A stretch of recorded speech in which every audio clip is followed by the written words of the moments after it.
بسم الله. السلام عليكم ورحمة الله تعالى وبركاته. اليوم غنتطرق لواحد خبر صار لكل المغاربة والجزائريين والتوانسة. كلشي كيعرف بلي كاين الألعاب الأولمبية ديال 2024 غدوز في فرنسا. الأكثرية تيخمو كيفاش غيديرو، تيمشيو لفرنسا خاصهم بزاف قطعوا البحر وراه مشكلة. هنا الخبر الصار شنو هو؟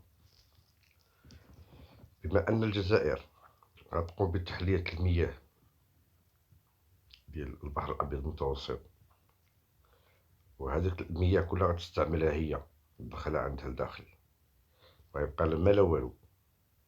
ما عليكم اللي عنده شي موطور ولا عنده شي عود ولا بغل، عرفة تخرجوا لإسبانيا، ومن إسبانيا تمشيو لفرنسا، وهذيك الدنيا هانية، وتفرجوا مع راسكم ودوزوا السيجور ديالكم في فرنسا ورجعوا تاني.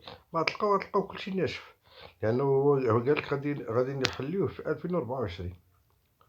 مليار و300 مليون متر مكعب، ايوا، وتحت الصيادة ديال البحر. هاد الخبر تا هو راه مزيان. قالك هداك الحوت كله غادي يهرب للمحيط الأطلسي، غادي يهرب ليهم، ملي غادي يحلو في الماء غادي يهرب ليهم للمحيط الأطلسي. راه حالك عاوتاني غيولي تحيدو كاع الصنارة، ما تبقاوش تصيدو بالصنارة، يدك وجبد كلشي. هداك سميتو غادي يمشي للبحر الأبيض، البحر المحيط الأطلسي عفوا.